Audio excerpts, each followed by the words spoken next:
नमस्कार दोस्तों, मैं अजीत कुमार चौरसिया एक बार फिर से आप लोगों का बहुत बहुत स्वागत करता हूं आपके ही अपने यूट्यूब चैनल ज्ञान दुनिया भर का में। और कर्म योग का अगला पार्ट अब ये आपके सामने मैं प्रस्तुत कर रहा हूं। और संभवतः ये अंतिम तो नहीं कहूँगा, लेकिन अभी के लिए फ़िलहाल जो है ये अंतिम रहेगा। फिर आगे कुछ समय के बाद जो है कर्मयोग के एपिसोड आ सकते हैं, लेकिन फ़िलहाल अभी के लिए एक तरीके से ये संपन्न हो जाएगा कर्मयोग का हमारा जो सीरीज चल रहा था। तो फिर से हम जो है एक श्लोक के साथ ही जो है इसकी शुरुआत करते हैं। अवश्यमेव भोक्तव्यम कृतं कर्म शुभाशुभम ना भुक्तम क्षीयते कर्म कल्पकोटिशतैरपि। यानी अपना किया हुआ जो कर्म है वह हमें अवश्य ही भोगना पड़ता है। चाहे जो कुछ भी शुभ या अशुभ कर्म हमने किया हुआ है वह हमें अवश्य ही भोगना पड़ता है। बिना भोगे तो सैकड़ों करोड़ों कल्प के गुजरने पर भी कर्म नहीं टल सकता, यानी उसका जो फल है वो टल नहीं सकता है। कल्प की मैं बात कर रहा हूँ, एक कल्प में कई सारे युग आते हैं। उसकी मैं अलग से जो है डिटेल जो है आपको बताऊंगा डिटेल में कि कैसे क्या होता है। लेकिन आप इतना भी समझ लीजिए कि एक कल्प में बहुत सारे युग आते हैं। तो उस प्रकार के करोड़ों जो है कल्प, सैकड़ों करोड़ों कल्प भी बीत जाए अगर, फिर भी आपने जो भी शुभ या अशुभ कर्म किए हैं उन कर्मों का फल आपको भोगना ही पड़ता है। और ईश्वर भी अवतार लेकर आता है। ईश्वर का कोई भी अवतार हो, चाहे स्त्री रूप में हो या पुरुष रूप में हो, वह भी अगर कुछ भी कर्म करता है उचित या अनुचित, तो उसका भी उसको शुभ या अशुभ जो भी है वो फल भोगना ही पड़ता है। तो आप केवल कर्म करने में स्वतंत्र हैं और फल जो है, फल देने वाला ईश्वर है। फल भोगने में आप स्वतंत्र नहीं हैं। इस बात का ध्यान रखिए कि केवल कर्म करने में आप स्वतंत्र हैं, फल भोगने में आप स्वतंत्र नहीं हैं बिल्कुल भी। क्योंकि जो है बिना जो है ईश्वर की मर्जी के आपको फल नहीं मिलेगा। फल जो है ईश्वर देता है और वो अपने हिसाब से देता है। ये नहीं कि आपने कोई भी कर्म किया तो उसका आपको तुरंत ही फल मिल जाए, ऐसा मतलब हमेशा नहीं होता है। और फल दिए बिना कोई भी जो कर्म है वो शांत नहीं होता है। आपने जितने भी कर्म कर लिए उन सब का जो है वो सब कर्म आपके खोपड़ी पे, आपके आगे पीछे वो चल रहे हैं। आपके कर्म कर्म जो है आपके साथ ही चलते हैं हमेशा, और समय समय पर आपको फल देते रहते हैं। तो जो कर्म जो है कभी भी जो है फल दिए बिना शांत नहीं होता है, वह कर्ता के पीछे घूमता रहता है। यानी जिसने कर्ता यानी करने वाला है उसके पीछे वह घूमता रहता है। मनुष्य तो क्या, ईश्वर भी यदि मनुष्य के रूप में अवतार लेते हैं तो उन्हें भी कर्म के सिद्धांत का पालन करना ही पड़ता है। या तो आप लोग सभी जानते हैं कि भगवती जो सीता जी थी वो साक्षात जो है महालक्ष्मी जी का ही अवतार थी।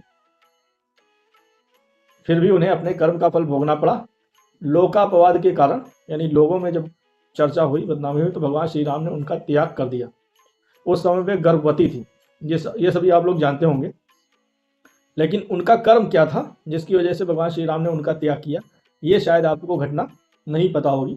हम उसी घटना को एक कहानी के माध्यम से, मतलब जो घटनाक्रम है वो एक कहानी के रूप में है, उसी को प्रस्तुत कर रहे हैं। तो चलिए आगे बढ़ते हैं। तो पद्म पुराण की ये कथा है। पद्म पुराण के अनुसार ये कथा वहाँ से निकाली गई है। तो पद्म पुराण में ये कथा आती है कि जो है अपने बाल्यकाल में एक दिन सीता जी जो मिथिला नगरी में सखियों के साथ विनोद कर रही थी, मतलब खेल कूद रही थी अपना, और अपने महल की छत वत पे होंगी। तो वहाँ उन्हें एक शुक पक्षी का जोड़ा दिखाई दिया। शुक पक्षी यानी शुक जो है तोता को ही बोला जाता है, तोता को। तो तोता और उसकी जो फीमेल है, तोता की जो फीमेल, तोती जो भी कह सकते हो, तो वो जोड़ा था मतलब। तो वो आपस में किलोल करते हुए भगवान श्री राम की गाथा गा रहा था।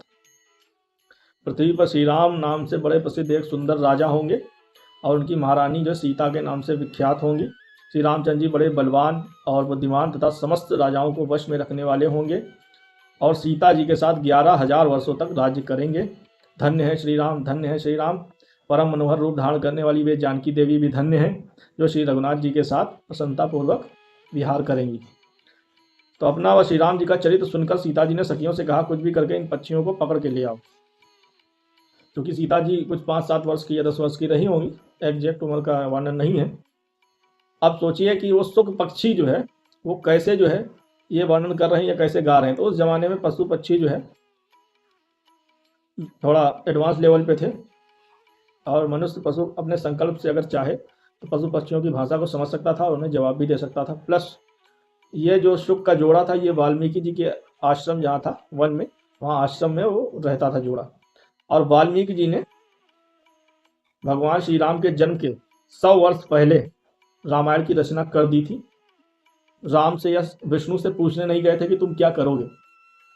एक आती है लाइन, एक कविता टाइप में है, गीत कह लो, ब्रह्मचर्य से ब्रह्मचर्य से वाल्मीकि ने रच दी रामायण नीकी। तो ब्रह्मचर्य का पालन करने वाले वाल्मीकि जी दूरदृष्टा, त्रिकालदर्शी, तीनों कालों को जो जानता है उसे त्रिकालदर्शी कहते हैं। उन्होंने अपनी दूरदृष्टि और त्रिकालदर्शिता का उपयोग करते हुए भगवान श्री राम के जन्म से 100 वर्ष पहले रामायण की रचना कर दी थी महर्षि वाल्मीकि जी ने। और उन्होंने गाया होगा आश्रम में, मैं समझता हूँ। तो शुक जो पक्षी का जोड़ा है उसने सुना होगा, तो वो भी उसको अच्छा लगा, तो वो भी गाते हुए घूमता होगा। तो घूमते घूमते वहाँ पहुँच गया मिथिला नगरी में, तो वहाँ उनके महल के आसपास बैठ के गा रहा होगा। तो सीता जी ने कहा कि इनको कैसे भी करके पकड़ के लाइए अब। तो उन दिनों मनुष्य जो है संकल्प करके कभी कभी पक्षियों की भाषा जो है समझ लेते थे और उनको समझा देते थे। इसलिए संदेह नहीं इसमें करिए आप लोग कि सुख सुखी की बात को सीता जी कैसे समझ गई। सखियों ने जब उन्होंने आदेश दिया तो उनकी सखियों ने सुख सुखी को पकड़ लिया, मतलब दोनों को, और जो है सीता जी को अर्पित कर दिया। तो सीता जी ने उन पक्षियों से कहा तुम दोनों बड़े ही सुंदर हो और जो है बहुत ही मनोहर जो है गीत गा रहे हो, और मुझे बहुत ही आनंद हो रहा है तुम्हारे गीत को सुनकर, मुझे बड़ा इंटरेस्ट आया।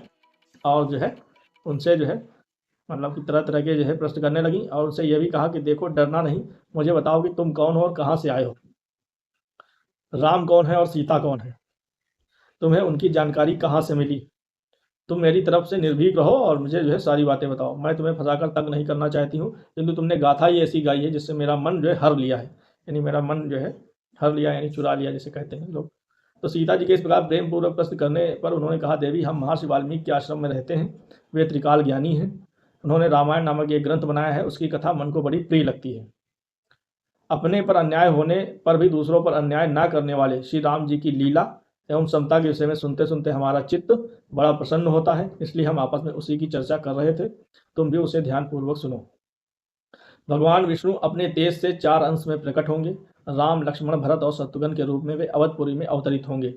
भगवान श्री राम महर्षि विश्वामित्र के साथ मिथिला पधारेंगे। उस समय एक ऐसे धनुष को जिसको धारण करना भी दूसरों के लिए कठिन है देखकर वे उसे तोड़ डालेंगे, और जनक किशोरी सीता जी को अपनी धर्म पत्नी के रूप में ग्रहण करेंगे। फिर उन्हीं के साथ श्री रामचंद्र जी अपने विशाल साम्राज्य का पालन करेंगे। सीता जी ने पुनः पूछा श्री रामचंद्र जी कैसे होंगे, उनके गुणों का वर्णन करो। तो मनुष्यावतार में उनका श्री विग्रह कैसा होगा, तुम्हारी बातें मुझे बड़ी प्रिय लग रही हैं। सीता जी के प्रश्न सुनकर सुखी मन ही मन जान गए कि ये ही सीता है। जिन्हें पहचान कर वह उनके सामने आ उनके चरणों में गिर पड़ी और बोली श्री राम जी का मुख कमल की कली के समान सुंदर होगा, नेत्र बड़े बड़े तथा खिले हुए पंकज की शोभा को धारण करने वाले होंगे। पंकज कमल को ही कहते हैं, भ्रमित न होइएगा। वे अपनी शांत सौम्य दृष्टि से जिस पर भी निगाह डालेंगे उसका चित्त प्रसन्न और उनकी तरफ आकर्षित हो जाएगा। श्री रामचंद्र जी सब प्रकार के ऐश्वर्यमय गुणों से युक्त होंगे। परंतु सुंदरी तुम कौन हो, मालूम होता है तुम ही जानकी जी हो, इसलिए अपने पति के सौंदर्य, शूरवीरता और यशोगान का बार बार श्रवण करना तुम्हें अच्छा लग रहा है। एक वो सीता जी थी जो अपने पति के गुणों का वर्णन, उनके रूप रंग का वर्णन सुनने में उनको रुचि हो रही थी और वो बार बार उसको सुनना चाह रही थी। और एक आजकल की छुटेली औरतें जो कोर्ट के बाहर खड़ी रहती हैं अपने पति पर झूठे मुकदमे करने के लिए, अपने पति को जेल भिजवाने के लिए पुलिस कंप्लेन करती हैं झूठी, और अपने पति को जेल भिजवा कर गिरफ्तार कर देती हैं। और एक वो सीता जी थी। क्या जमाना है दोस्तों, comparison not possible.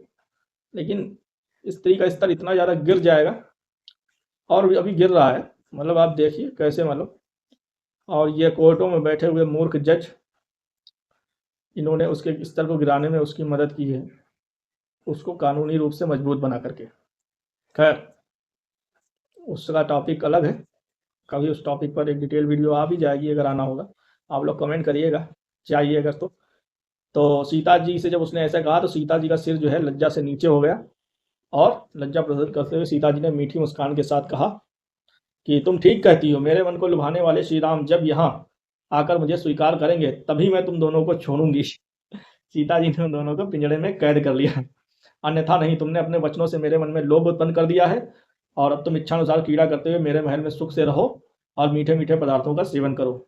Sita ji की आवाज़ सुनकर शुकी ने कहा साध्वी, हम वन के पक्षी हैं, पेड़ों पर रहते हैं और सर्वत्र विचरण करते हैं, हमें तुम्हारे महल में सुख नहीं मिलेगा।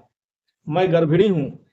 तो जो शुकी थी, मतलब उसने कहा कि मैं गर्भिणी हूँ, अभी वाल्मीकि जी के आश्रम में अपने स्थान पर जाकर बच्चों को जन्म दूंगी, उसके बाद तुम्हारे पास आ जाऊंगी। सीता जी ने कहा कुछ भी हो मैं तुम्हें न जाने दूंगी। औरतों में ये तो खराबी होती है, अब क्या होती है ये सुन ही रहे हैं आप। तब शुक ने कहा, जानकी जी अब तुम हट ना करो, हमें जाने दो। सीता जी, शुक तुम जा सकते हो। उसके जो शुक था उसका मतलब जो पुरुष तोता था, उससे कहा तुम जा सकते हो, किंतु मैं इस शुकी को नहीं छोड़ूंगी। अब ये गलत किया सीता जी ने, उसी का तो परिणाम होगा फिर बाद में। तो वो दोनों बहुत रोए गिड़गिड़ाए, किंतु सीता जी उन्हें छोड़ने के लिए तैयार नहीं हुई।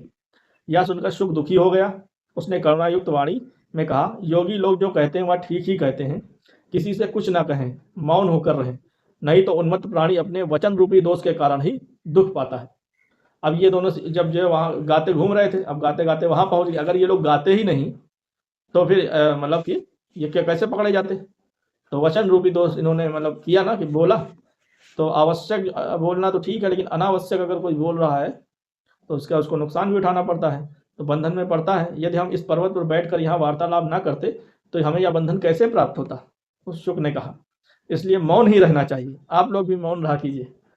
मौन, और भगवान श्री कृष्ण ने गीता में भी कहा है, मौनम चैवास्मि गुहा नाम। अध्याय 10वां विभूति योग। विभूति योग पर एक डिटेल वीडियो आएगी, बहुत ही बढ़िया है चैप्टर। तो उसमें भगवान श्री कृष्ण ने अपनी बताया कि मैं क्या क्या चीज़ हूँ, किन किन रूपों में हूँ। तो मौन को उन्होंने अपना स्वरूप बताया है, मौनम चैवास्मि गुहा नाम, मैं गुप्त रखने योग्य भावों का रक्षक मौन हूँ। ये भगवान श्री कृष्ण ने कहा है, अध्याय 10 विभूति योग। इतना कहकर शुक ने पुनः सीता जी से प्रार्थना की, सुंदरी अपनी भार्या के बिना मैं जीवित नहीं रह सकता। अपनी उससे शुकी से बहुत प्रेम करता था तोता, इसलिए इसे छोड़ दो, मेरी इतनी प्रार्थना स्वीकार कर लो। किंतु सीता जी ना मानी। तब शुकी ने क्रोध और दुख से व्याकुल होकर सीता जी को श्राप दिया, अरे जिस प्रकार तू मुझे इस समय अपने पति से अलग कर रही है, वैसे ही तुझे भी गर्भिणी की अवस्था में श्री राम जी से अलग होना पड़ेगा। यह कहकर पति योग से शोक से उसने अपने प्राण त्याग दिए। पत्नी की मृत्यु हो जाने पर शुक शोकाकुल होकर बोला, मैं मनुष्यों से भरी श्री राम जी की नगरी अयोध्या में जन्म लूंगा तथा ऐसी अफवाह पैदा करूंगा कि प्रजा गुमराह हो जाएगी और प्रजा पालक श्री राम जी प्रजा का मान रखने के लिए तुम्हारा त्याग कर देंगे। क्रोध और सीता जी का अपमान करने के कारण शुक का धोबी के घर जन्म हुआ। उस धोबी के कथन से ही सीता जी निंदित हुई और गर्भिणी अवस्था में उन्हें पति से अलग होकर वन में जाना पड़ा। कर्म का फल तो अवतारों को भी भोगना ही पड़ता है। इसी से विदित होता ही कर्म करने में कितनी सावधानी बरतनी चाहिए। उम्मीद है आपको कहानी जो है समझ में आई होगी, सीता जी की हिस्ट्री। तो इसमें यही है, कर्म कर्म का ही यहाँ पर रोल है और कुछ नहीं है। श्री राम जी को सीता जी का त्याग मजबूरी में करना ही पड़ा, क्योंकि वो मर्यादा पुरुषोत्तम थे और मर्यादा के अगर खिलाफ किसी का आचरण उनको लग रहा है या किस प्रकार की शंकाएं आ रही, तो उन्होंने चूंकि प्रजा में मानदंड को स्थापित करने के लिए सीता जी का त्याग किया। जैसे कि धोबी की ये कहानी मतलब सुनने में आती है। अब चूंकि इसको मैंने पढ़ा नहीं है किसी ग्रंथ में, लेकिन ये सुनने पढ़ने में और शायद टीवी में भी दिखाई गई है कि धोबी की पत्नी वहाँ पर जो उस राज्य में रह रही थी, धोबी की पत्नी वो चली गई और 2-3 दिन के बाद जो है वापस आई। उसको बिना बताए कहीं चली गई थी, मायके गई या कहीं गई। तो उस धोबी ने कहा, तू यहाँ क्यों आ गई, क्यों कैसे आ गई हमारे घर में, और मैं कोई श्री राम नहीं हूँ जो मैं तुम्हें दोबारा रख लूँगा। तो बिना मेरी परमिशन के गई थी, बिना मेरी अनुमति के गई थी और अपने मनमानी तरीके से गई थी, तो तू निकल जा मेरे घर से। मैं कोई श्री राम नहीं हूँ कि वहाँ 14 वर्ष में पड़ी रही फिर उसको जो ला के रख लिया है। उसने इस प्रकार की भाषा बोलकर अपनी पत्नी को निकाल दिया था, और करना भी चाहिए, ये असली मर्द का काम है। अगर तुम्हारी पत्नी तुम्हारे आदेश का पालन नहीं कर रही है तो एक नीच कपटी धूर्त महिला से अधिक कुछ भी नहीं है। और चूंकि उस धोबी ने उस कर्म को किया और वो श्रेष्ठ कर्म था, तभी श्री राम जी ने उसी के बात का अनुसरण करते हुए सीता जी को बाहर कर दिया। समझिए बात को। अगर धोबी का श्रेष्ठ कर्म नहीं होता वो, तो श्री राम जी उस धोबी को दंडित करते, मृत्यु दंड देते कि तुम अपनी पत्नी के साथ ज्यादती क्यों कर रहे हो।